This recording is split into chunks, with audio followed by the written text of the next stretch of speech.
This is A Week in Politics for December 18th, 2013. I am Jeff Morris, a Rowan County Democrat. With us this evening, we also have David Post, a Rowan County Democrat, Larry Wright, a Rowan County Republican, Mark Whitman, a Rowan County Republican, Steve Mensing, a Rowan County Republican, and special guest Carl Ford, District 76 Representative, North Carolina House.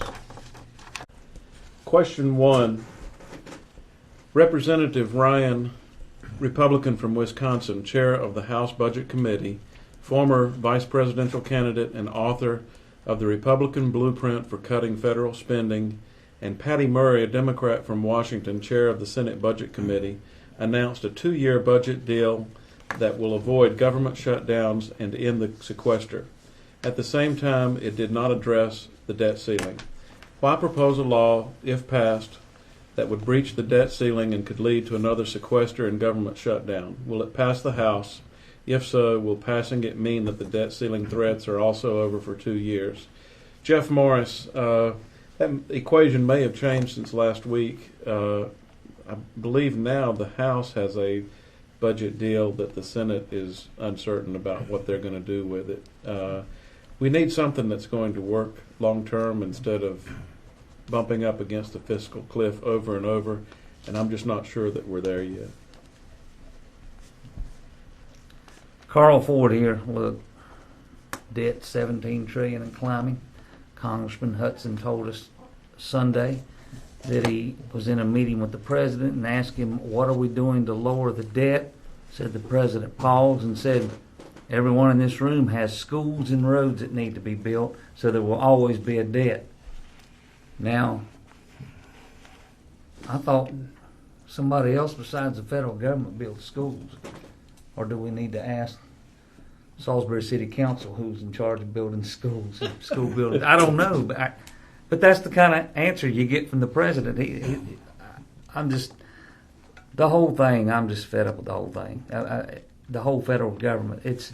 I was told the other day by a Democrat, he said, a revolt is coming. And that was a Democrat telling me that. I mean, staunch, lifelong Democrat. And it was all based on what's going on in Washington. And he is not happy with his president that he voted for twice.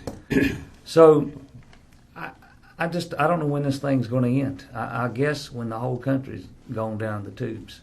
And we don't have enough Republicans with backbone to do anything about it. Steve Mensing here. Because of the stuff that's going on in the House over the budget deal, it's kind of nebulous to me about which direction it's going to go. Of course, you'd like to get all this stuff, pulled away, but it looks like it could go on for quite a while. So you've got this debt, you've got all these other huge debt, and you've got all these huge challenges up there, and it's like they're passing the football back and forth, and I'm not really sure where it's going now, right at the moment. So,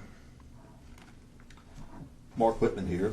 While necessary, anything on the table right now, if we're passed, would just put the real issues of debt spending on the back burner. We can't continue to pass this on generation to generation. It's not even a preamble to a solution, which is that anyone with simple math skills and any kind of common reasoning understands you can't spend more than you can take in. Mm-hmm. And eventually it's all going to come crashing down at one time or another, sometime or another. Ronald Reagan said something to the effect of the government is like a baby. It's a healthy appetite on one end, no responsibility on the other. And that's about what we're doing now. This is Larry Wright. Now, Carl, you mentioned what the president said about the situation. I thought it was kind of interesting what the poll that CNN had concerning the president. Readers were asked to rank the top lies from politicians in 2013. 59% voted that the lie of the year came from President Obama, when he said, if you like your plan, you can keep it. You can keep your plan. None of the other on the top 10 got more than 8%, but that lie got a vote of 59%. So I wouldn't pay a lot of attention to what the president says, actually. I think the Republicans made a big mistake when they passed their got together with the Democrats on this without making a firm commitment on the debt ceiling situation. I think they'll live to regret it. I'm not sure why they did it, but I think they made a big mistake. And I think we need actually a change in the Republican leadership in the House. I've never really felt John Boehner was an effective leader, and I continue to feel that way. This is David Post. First of all, that bill passed both the House and the Senate this week. It passed in the House by 322 with 322 to less than 100 votes against it. 163 Republicans voted for it. Only 159 Democrats voted for it. More Republicans voted for the bill than Democrats in the Senate. 12 Republicans voted for it, which is about third of the Republicans. But it clearly got over the filibuster level. The interesting thing about this piece of legislation is that there's been a lot of talk that Congress should pass a 2-year budget because they're elected in 2-year cycles in the House, and that's what Congressman Ryan proposed. This is a 2-year deal with the expectation that it's going to be a single appropriation bill rather than being broken out into the 13 separate appropriation bills. I think the reason Congress passed it was because they want to make sure that the Defense Department has the spending that it wants with a 4% increase, held discretionary spending in place. I would remind you that only about $1.25 trillion, which is about a third of the budget, is subject to this legislation. The other 2/3 of the budget is on automatic spending. The big problem is, of course, health care, which is about 50% of all spending. And until we get our arms around, Medicare, Medicaid, and military health care, which is together about half of our total budget, the problem's not going to be resolved. I know that there's a whole lot of talk about cutting Medicaid spending, and I would simply suggest that you keep in mind that the biggest piece of Medicaid spending is not on the poor, but is middle-class people being in nursing homes, which cost somewhere in the order of $40,000 to $50,000 a year. Question 2. Congressman Stockman, Republican from Texas, a Tea Party Texan, just announced a primary challenge against Senator John Cornyn of Texas, alleging that Senator Cornyn is a liberal. Cornyn rates as the second most conservative in the U.S. Senate. While in Wyoming, Lynn Cheney is trying to position herself to the right of Senator Enzi from Wyoming, one of the absolutely most conservative U.S. senators. What will we learn about the national scene from the outcome of either of these challenges? Carl Ford here. I'll get to the crux of the question in a minute, but why does the media get bent out of shape about this? What's the difference in that and a moderate challenging a conservative? That seems to be okay, and it seems to happen to a lot of conservative Republicans. Oh, we need someone that's going to be a little more moderate on these things, and everybody, woo, especially the media, just jumps all over that and tries to push it along. But when somebody more conservative wants to run, it's, oh my goodness, what's wrong? And let's just face it, Republicans outside of the Beltway in Washington and outside the urban centers in this country, they're fed up. They're fed up with spineless Republicans. They want somebody that's going to read the party platform and follow the party platform and do what, when you see that R beside somebody's name, that's what you expect. And I know some of these guys are all really fairly conservative, or maybe really conservative. But it is what it is. We've all had to face primaries. Sometimes you win, sometimes you lose, and I know I've lost a lot more than I've won. So I'm speaking from experience. And so from the national scene, I think if the Tea Party Republicans win in these, I think you'll see a lot more of that next year.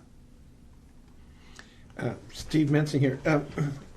Jeff, do you happen to know who was rating John Cornyn as the second most conservative in Just out of curiosity. None other than our own David Post, who came up with this question. So I'll defer to him. Okay.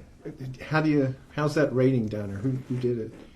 That's the way it was when I read the news announcement said that. I mean, he was Cornyn. I mean, you have all these rating agencies out there, but I think Mike Enzi's actually rated the most conservative Republican in the Senate. All I remember is when I would get cornered by my wife into watching MSNBC about 2 or 3 years ago, and I watch everything. I'm sorry. I apologize.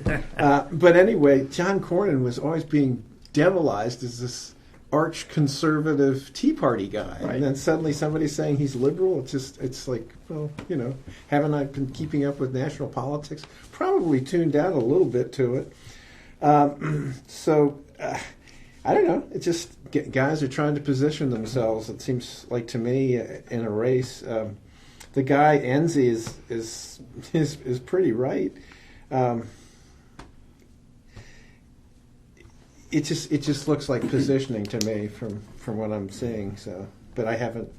Maybe somebody's changed while they were in office, which isn't impossible in the world of politics. Mark Whitman here. Yeah.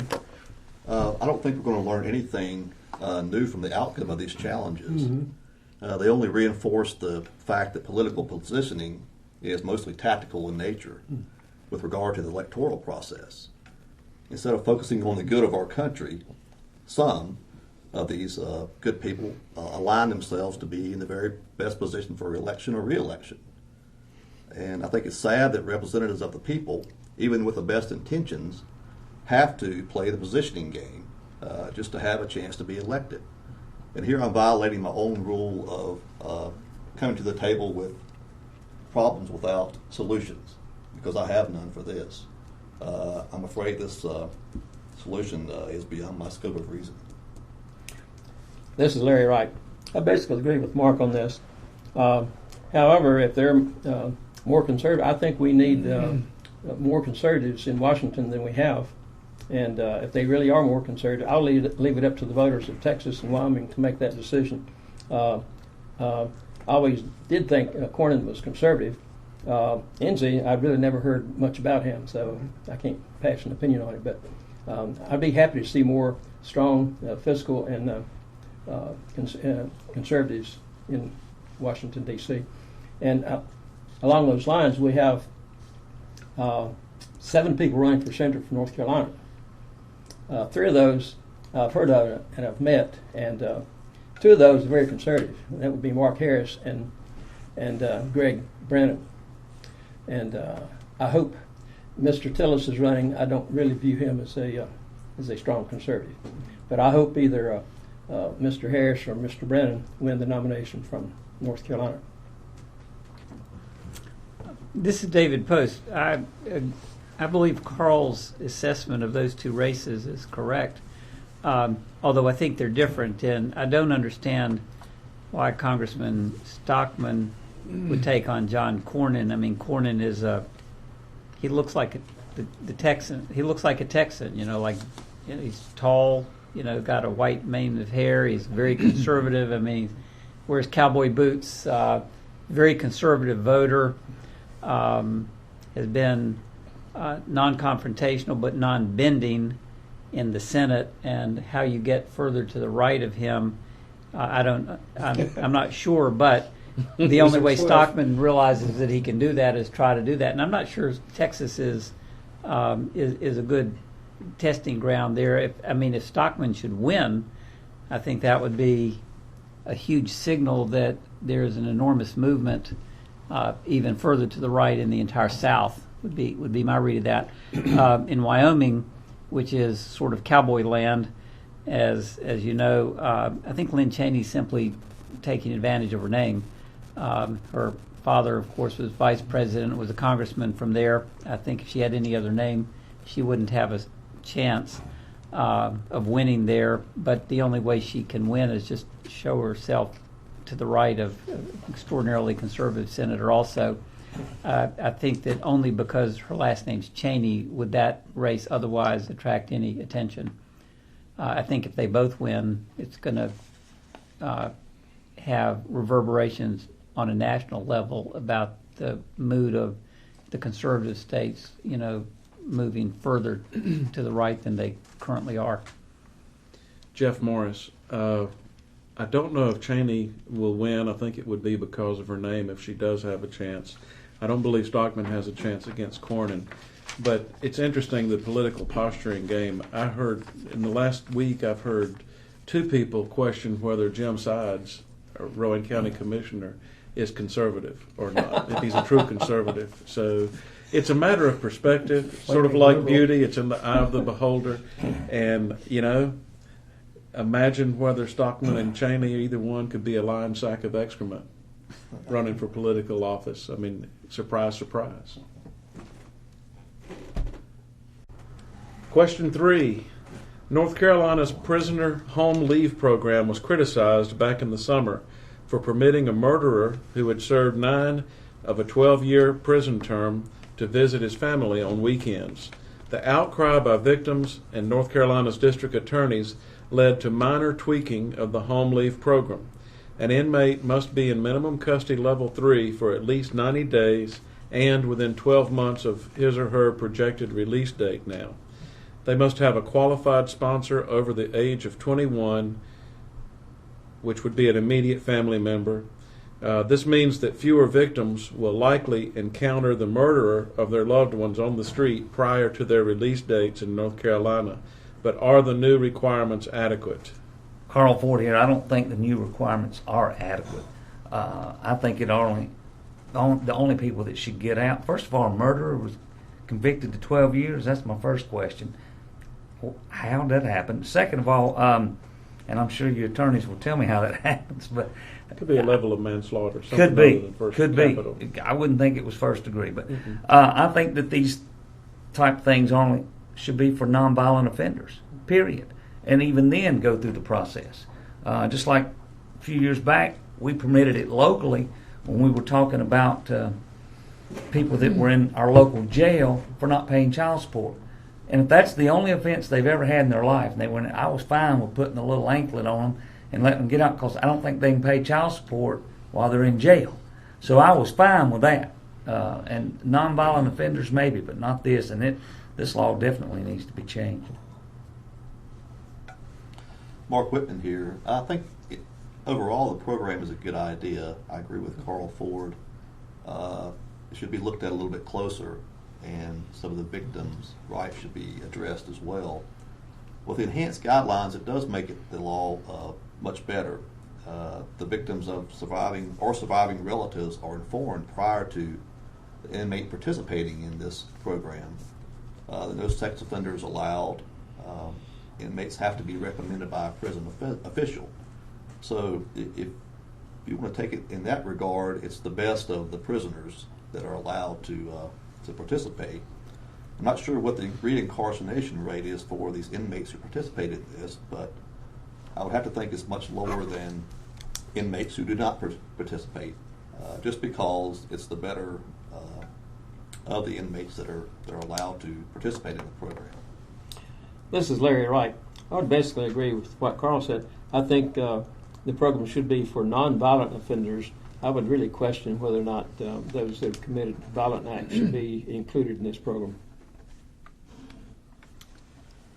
This is David Post. I'm not familiar with the program. I presume that the purpose of it is to help prisoners who are going to leave prison have some taste of the outside so they don't get out of prison and immediately revert to violent crime. The fact that this is a 12-year term says to me that it was either manslaughter. It was probably a manslaughter charge. It certainly wasn't first or second degree murder. Had no, meditation involved in the act is my guess, not knowing anything about it. I don't know. I can't. There are a lot of sociological and criminal studies out there that probably were presented to support this statute. I would presume, Mark, based on what you said, because you kind of embellish is the wrong word, pardon me, but you filled in some of the facts around it, which I wasn't, like I said, I'm not familiar with it, but I'm sure it's pretty well screened. Mark Whitman here. I think so. The law's been in effect for 40 years. I'm not sure how effective it's been, but I agree. It does give offenders a chance to sort of a halfway get an idea that what the world is like now and submit themselves into this society. Yeah. Jeff Morris, it is a minor tweaking of what I believe were administrative codes. Our local bar, Rowan County's local bar, had someone from the Department of Public Safety speak to us a couple of years back. I'm going to say probably 3 or 4 years ago. And he explained that even prisoners who are serving life without any chance of parole whatsoever can get some degree of limited freedom after a long period of time of good behavior. That might even involve some weekend release eventually. It might involve some work release eventually, as long as you're not on death row. And that sort of surprised me. But they said that was one of the best ways to ensure that good behavior in prison was rewarded. So the implication was without some of these tools, it might be hard to enforce prison discipline. And they did talk about, other than the life without parole, that it encourages people to prepare for eventual release and to renew ties with their family members, which if they just are imprisoned and then get out the next day, some of them find themselves homeless, and this is a good trial period to try because you might have an aunt or an uncle that's willing to have you come stay with them. It may not work out. You may discover that you need to be somewhere else when you get out of prison. A lot of people who get released or can't get released. And I think Mark pointed out that the prison has to recommend. I mean, the system has to recommend it. Is that? Didn't you say that? Yes. A prison official, which I'm assuming the warden or someone in that regard. There's a lot of folks who get released. I'm not sure about here in North Carolina, but who have the opportunity to get released, but they have nobody to take them in. No family members want to deal with them and stuff like that. So they may take some extra time. Mm-hmm. So It may not be the best example, but I was in the Marines 6 years. When I got out, it was a culture shock. I mean, that was back to something I didn't know about. Honestly, there should be a halfway house or something for us. Seriously, I didn't know. That's the way I feel when I come back from Raleigh. my brother was in the Marines. Question number 4. North Carolina State Senator Robert Rucho, Republican from Mecklenburg County, gained national attention in the last few days with a tweet that was deeply critical of the Affordable Care Act. Justice Roberts' pen and Obamacare has done more damage to the United States of America than the swords of the Nazis, Soviets, and terrorists combined, Rucho wrote using Twitter, the social networking site. Nazi Germany killed over 6 million Jews and others they deemed undesirable, along with 405,399 members of the U.S. military. Soviet leader Stalin killed over 20 million people, and the terrorist hijacking of 4 planes that crashed in New York, Washington, and Pennsylvania on September 11, 2001 left 2,996 dead. Does Senator Rucho have a valid point with his comparison, or does he owe an apology to the survivors of the atrocity he cites in his statements of criticism of the Affordable Care Act? This is Mark Whitman. State Senator Rucho has not necessarily been on my radar, but the only times I've seen his name mentioned have been in a negative light. Even the Republican Party chairman, Mr. Pope, blasted him for this tweet. And despite what he thinks of Obamacare, these types of inflammatory statements only hurt the opposition to the law. I think this goes back to the question on political positioning. He obviously feels the need to distance himself from the pack and get his name in the national limelight. I feel like this is just a tactic on his part. The only logical way to oppose Obamacare or any other law issue, or issue for that matter, is to engage it with facts and reasoning. And this tweet doesn't even come close to that, either of those. I don't think he needs to apologize, because I don't think such apology would be based on sincerity. Just another political positioning act. he's already defended his statement. So the worst thing people can do now is to allow him to stay in the spotlight. Just ignore him. I think he's embarrassing. This is Larry Wright. I think probably Russo got a little bit carried away, and I would not defend his statement.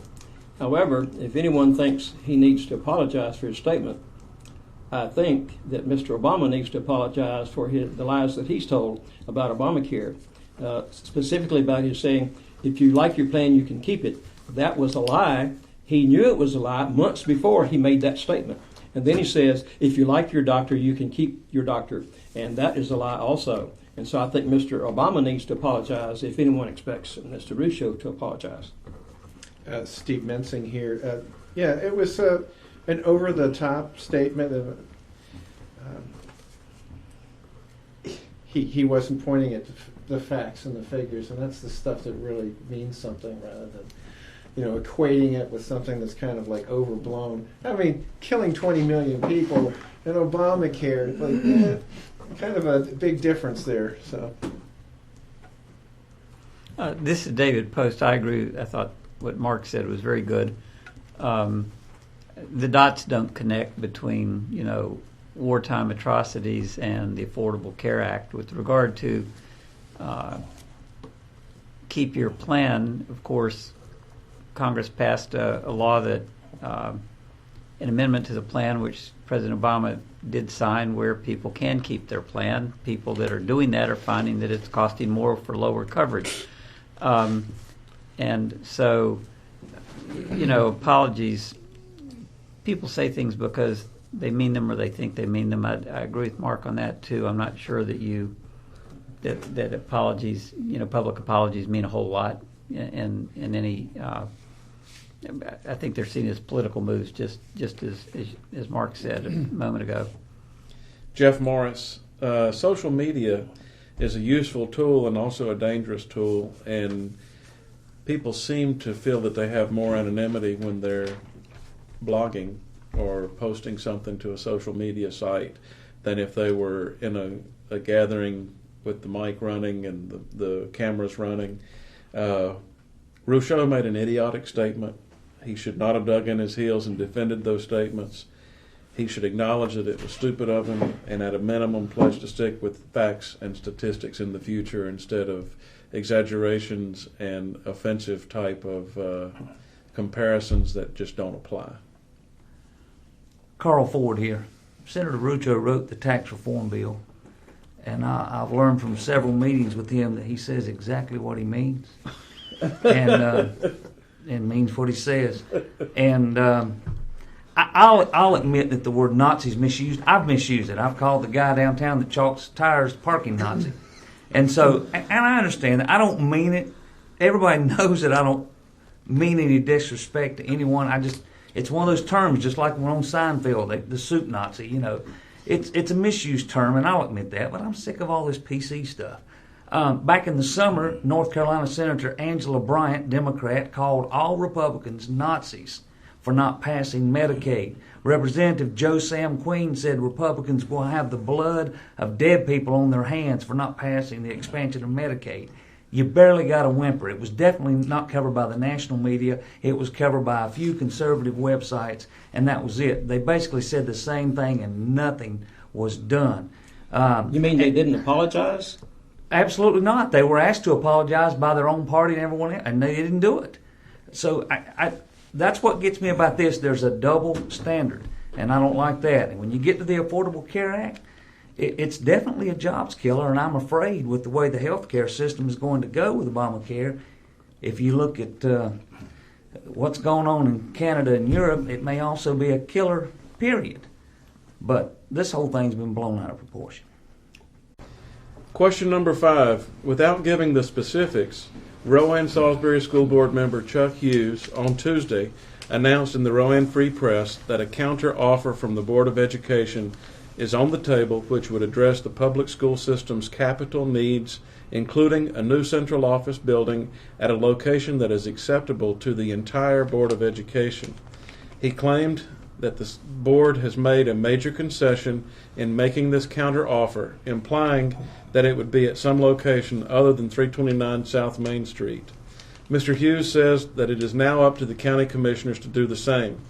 If a major concession were the expectation that commissioners purchase the land at an alternate location, apart from the $6 million already dedicated to the cost of construction, what would be your thoughts on this possible solution to a 23-year-old stalemate?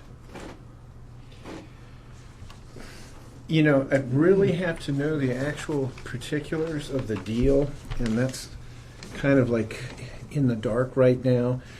From the, you know, some of the external stuff I've heard about it, it sounds like it's a pretty good deal, but it sounds like it also might need some tweaking.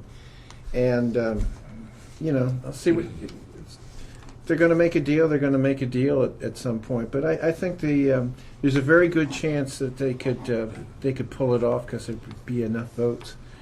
But we'll see what happens. Mark Whitman here. As Steve said, without specifics, I really can't project what would happen. I think I know everyone would like to see a viable solution on the table. But without specifics, I'm not sure whether Mr. Hughes is just being hopeful or there really is a solid proposal to be presented to their county commissioners. This is Larry Wright.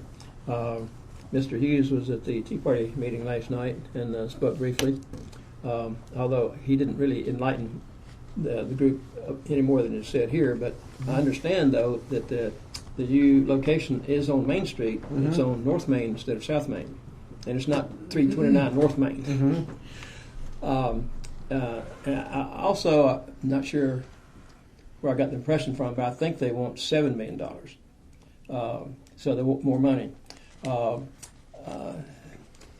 He says they made a major concession, and I'm not sure exactly what that would mean, except that maybe they decided they could do without 329 South Main. I think this might be the beginning of the end of this issue. I think possibly the commissioners could decide to kick in a little bit more than $6 million, and so I think this might be the impetus to bring about the solution to the RSS offices. Yeah, you're probably going to hear about this after January. We're going to talk it over with lawyers and that sort of stuff. Mark was saying it's non-specific right now, because all this stuff is being done in closed session and it's going back and forth between the groups. It sounds the deal that they have going, it's not going to go to 329. The school board has sort of like changed their mind about that, but they want a concession on the other side, which concerns the Cleveland Woodleaf School. And the possible consolidation of that. And I was talking to one of the commissioners, and I won't mention him and mention the person's name, but he was giving me a pretty good rough idea about what was going to happen. And he said that I suggested to him, well, okay, they want $7 million. I said, yeah, give them the $7 million and take $1 million off the $22 million. So. But anyway, I'm just being silly. But yeah, I think I have a good feeling about it that they'll be able to pull it off unless something wild comes flying out of the sky. So this is David Post. I agree that it's very difficult to express an opinion on a secret. Yeah. I mean, there's major obstacles because you're expressing opinion on something you don't know. I mean, that there are no facts out there to.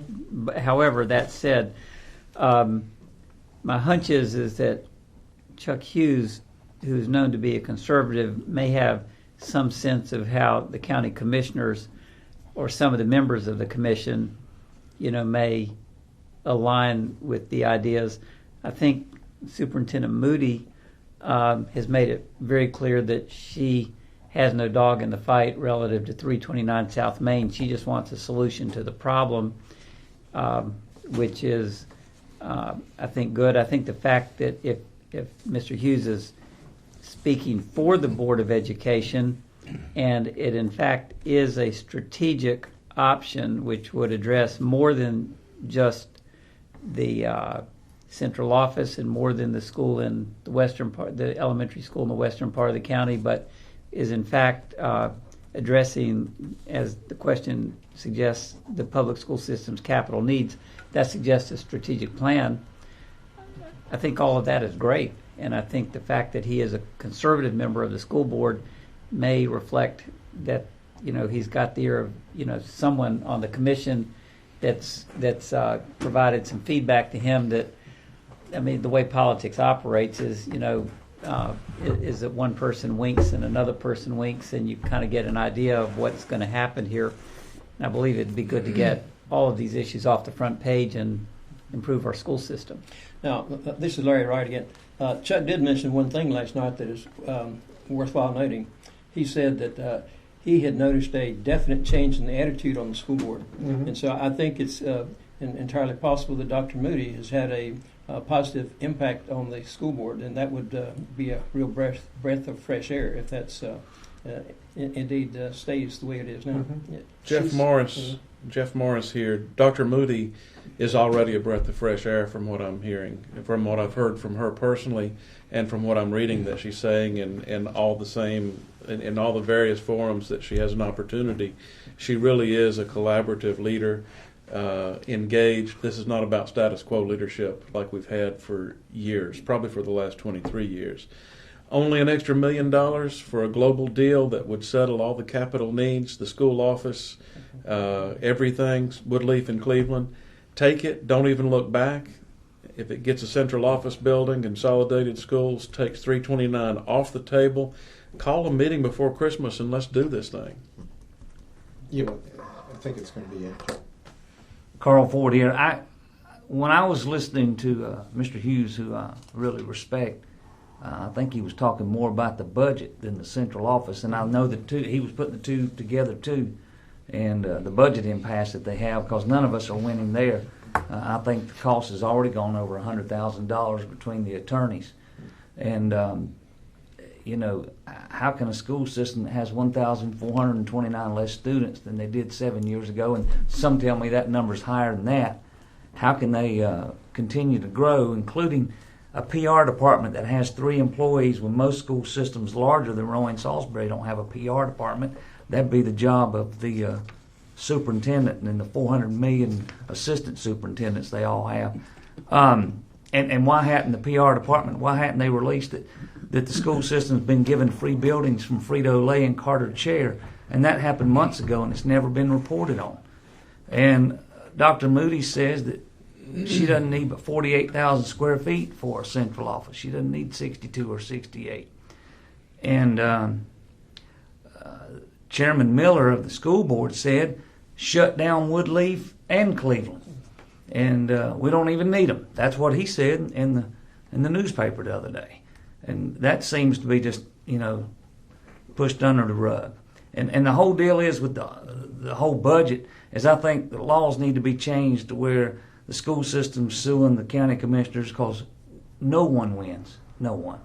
And we need to take this per pupil average spending and take out the top 20 school systems, including Mecklenburg, Wake. My goodness, Wake school system budget is $1 billion a year. That's a B. And take out the tourist sites and take out the bottom 20 of the poorest. You got 75 systems left. Average it out and look at the per pupil average based on the ADM in the fall. And there you go. That's what each school system gets based on a per pupil spending statewide, and that'd do away with all this crazy junk that's going on. And as far as the central office goes, 23 years, I'm sick of hearing it too because it's the school board's fault that they don't have a central office, and I'm talking way back. Many times they've turned down new and used sites, so that's their fault that they don't have one. Question 6. According to news reports, Rowan County officially became owner of the Salisbury Mall on Monday afternoon. What are your thoughts on possible future uses for the complex? This is Larry Wright. Well, the one of the uses that's been talked about quite a bit is a area for the sheriff's department to store items for court cases, and the Board of Elections is another item that's been mentioned. There's several other county departments that I don't recall at the moment have been mentioned. So, but I think it'll be a great benefit to the county. I think in the long run it's going to save us lots of money, and I think they did a wise thing in buying this piece of property. This is David Post. I'm not sure, and I'm not sure the county commission is sure either what they're going to use the property for. I think they bought it because of the cost and the possibilities that it brings. I don't think that anything will happen quickly, but I think that it'll be used. Hope it'll be used wisely. Jeff Morris, I think it should be mixed government and business use. Whatever mixture seems to be desirable by the commissioners and available in the marketplace. The supply and demand. I think eventually they're planning to move everything except the courthouse and its services out to the mall. Is a sound plan, and because I know the Justice Center is busting at the seams and needs some space freed up at the Justice Center and in close proximity for the support services that make it happen and provide our justice system in the county. Carl Ford here. I think it was a great purchase for the citizens of the county. I think it's going to save us millions of dollars in the coming years. And when you look at the purchase price, it's with the leases that they have in place now. If nobody even extends their leases, which I think most, if not all, will, the purchase price is technically under $2 million. And everybody knows what it's going to be used for. Board of Elections, I mean, they've been needing a space for a long time. We came close to moving them when I was a commissioner to one of the old DSS buildings, and they wanted one building, one wanted to give them up. Went back and forth a little bit, but they don't have any parking. Like I said, they don't have enough parking for their employees. And the veteran service officers are going out there. There's 2 of those now, may end up with 3. Because remember, where they're stationed, we don't actually own Rusty homes.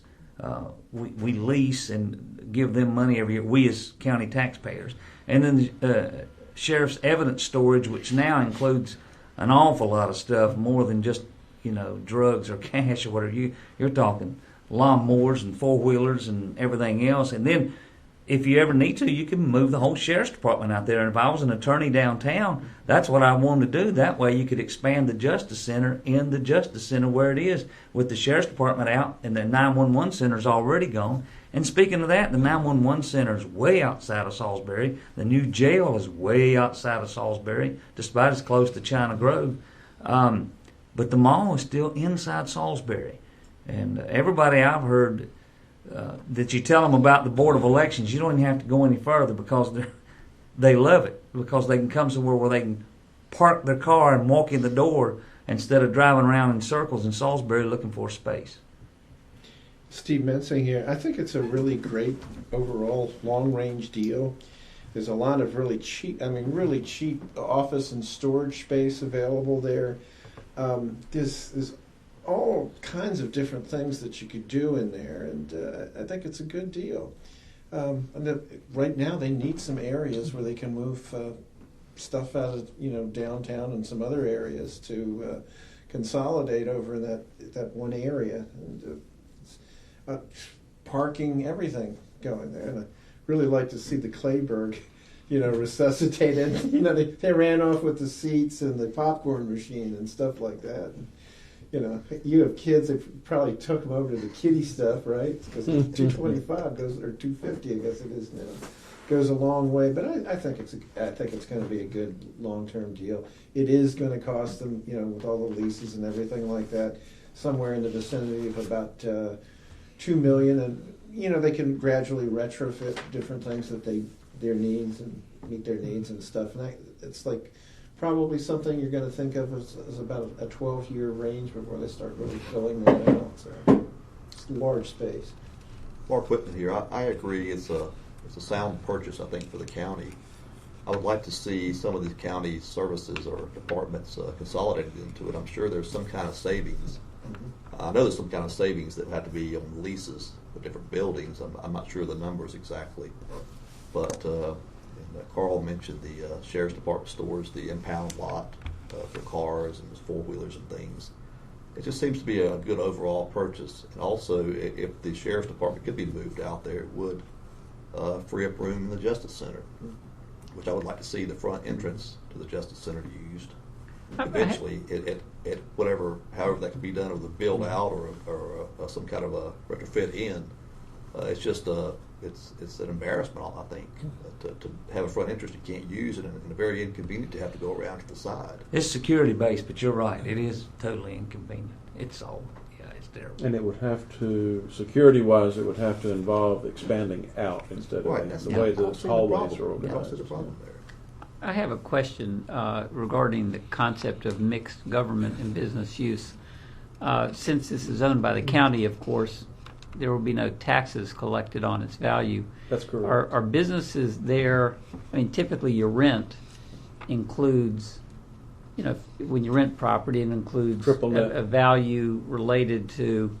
I mean, you pay something for the rent that's built into the cost of the property. How does that happen? Will these tenants just have the benefit of not having to pay their share of the real estate taxes? That's correct, David. This is Jeff Morris. They would, just like the tenants at the plaza in Salisbury, have the same benefit. Salisbury owns the plaza. They own Channel 3. They own Bellissima. They own the other businesses that are in the bottom of the plaza. Downtown, it'd be the same benefit.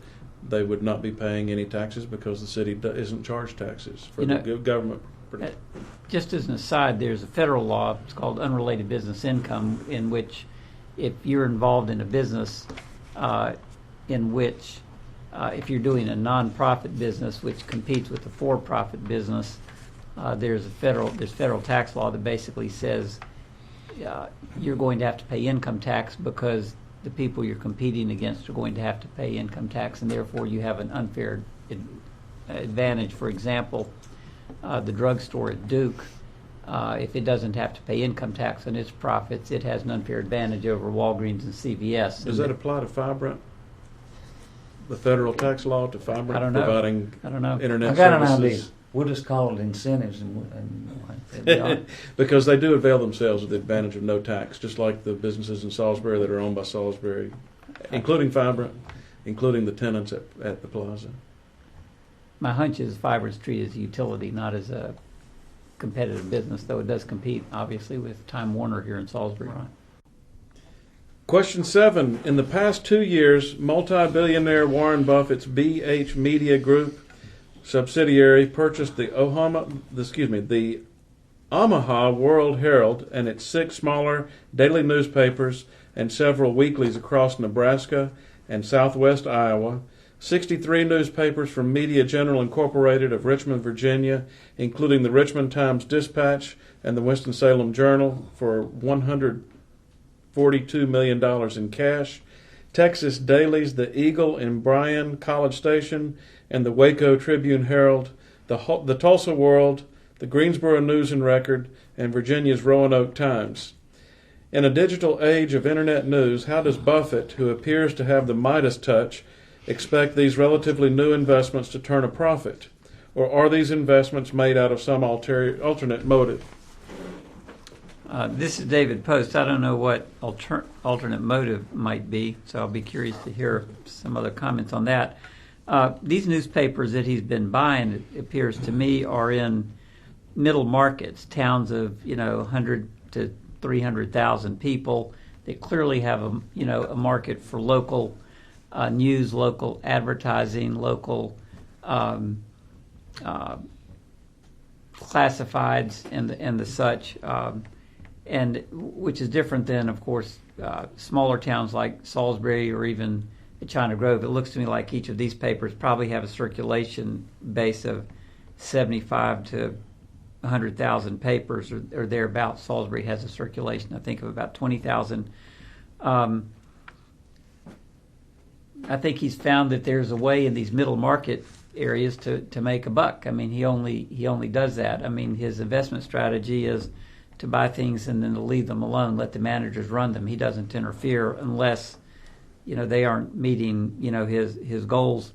If you look at Berkshire Hathaway, about 50% of Berkshire Hathaway is invested in public companies like Coca-Cola and Geico, and Geico's no longer public. Gillette he owned, which is no longer public, and about the other half of his portfolio is composed of 100% ownership in companies that he's acquired, such as now Gillette is 100% owned by Berkshire Hathaway, and Clayton, Mobile Homes is 100% owned by him, but he's got a way of combining the operations, and which allows you to have certain synergies. In other words, my hunch is that all of these in the BH Media Group will have one CEO. There will be one accounting area. There will be one area that manages all of the classified ads all the way through it. They'll have national account managers, for car dealerships and things like that. So it's a way for him to consolidate expenses and reduce the costs at the local level, is my best guess, and make a buck. He's been doing this for 5 or 6 years and doing something right, I suppose, in the newspaper business. Jeff Morris, in researching this question, I found some articles where Warren Buffett at a stockholders meeting this past year announced, "I love newspapers." Now, there seems to be a falling market for daily newspapers nationwide. I have no idea how Warren Buffett expects to buck that trend and make a profit on these newspapers, other than downsizing the administrative staff. Maybe he's planning to use the newspapers to get out the word and promote Berkshire Hathaway's other investments and products and services. I know he's got a very strong anti-immigration political view. I don't know if he wants to influence politics or what, or if he's declining in his mental acuity. Don't know. Don't know how to explain it, but I thought it was a question worth asking. Carl Ford here. I think a different motive. I don't know. Some will say his newspapers are conservative, and I just say they're fair. I read the Greensboro News and Record a few times a week because it'll report stuff statewide that our local paper doesn't even report, and it reports it fairly, unlike the N&O. The Independent Tribune is owned by BH Media. Yes, and they're even a little different on some of the local issues. It just seems to be fair and truth-based. What I'm hearing from the representatives that are up in Greensboro, Winston-Salem, they say the rates are fair, and the local advertisers are enjoying it, and they like the local news coverage, and mainly because it's not slanted like it was, according to them. It's no longer liberally slanted. Steve Mensing here. I think small and medium-sized newspapers will eventually go paperless. In the interim, some of the motives for Mr. Buffett could be that this could be like a tax shelter, because it seems like, a lot of these newspapers seem to get passed around like hotels and motels, and they wind up with other owners and that sort of stuff. It's hard to really gauge. I don't think it can make a whole lot of money out of newspapers, or at least paper newspapers. There's such an enormous amount of news sources on the internet, and that's where people are, just like buying, they're just going to the internet and going to the digital age and stuff. And so I really can't say why he's buying this. He could probably tell you best, or if you watch him for a year, see where it goes. So. Mark Whitman here. I think about 1.5 years or 2 years ago, I would have agreed with you, Steve. Mm-hmm. Not so sure anymore. First of all, I'm not sure who's going to come out publicly and go against Warren Buffett, considering his track record. Mm-hmm. In the article I read, I don't think he'd take that stuff on unless it had some value to him. Exactly. So. Now, I'm not sure about your numbers, Jeff, or who posed this question necessarily. I got this. I read an article in Forbes magazine a month or two ago about it's a little different numbers, but it's all the same. In the past 10 years, I did a lot of research on this about 1.5 years or 2 years ago. Past 10 years, it's been a dramatic drop in ad revenue for all print media, as well as circulation numbers. And they changed the rules on circulation not too long ago, where if you ever received a free magazine in the mail, well, you're now part of that circulation.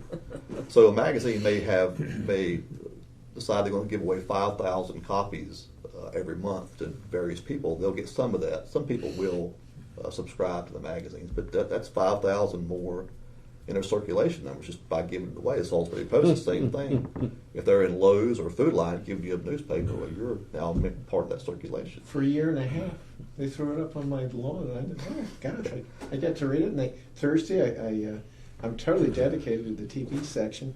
So. But just because those ad revenues and circulation numbers have decreased doesn't mean that newspapers can't be profitable.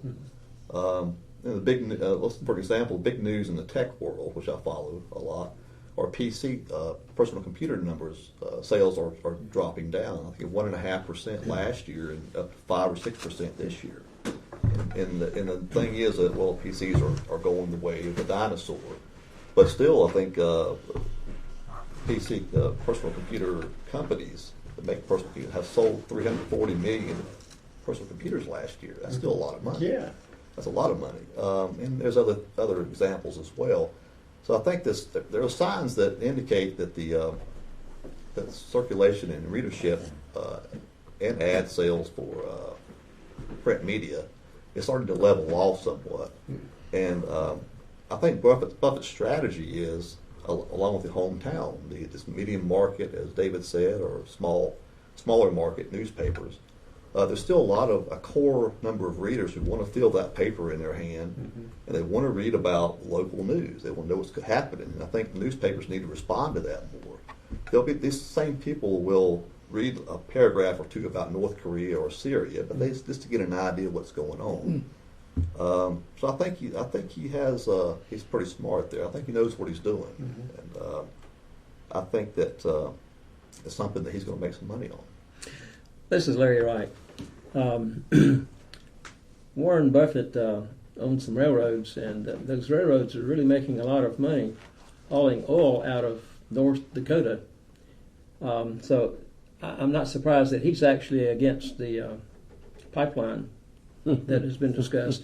He's also a big Obama supporter, which maybe he's feeling guilty with all the money he's got. I sort of have a different take. He's been a very astute investor in the past. I don't know that this is an investment that he's making to make money on. It's possible that he wants a platform to spread his opinions, which are not very conservative.